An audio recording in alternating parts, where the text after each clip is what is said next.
mainit dito. So kami guys sa Cubao, nagagala.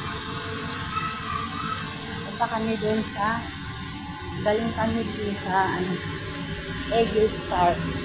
Eh walang tao dun. Mamaya ka daw alaon ng bukas. Punta kami dito sa PLTV.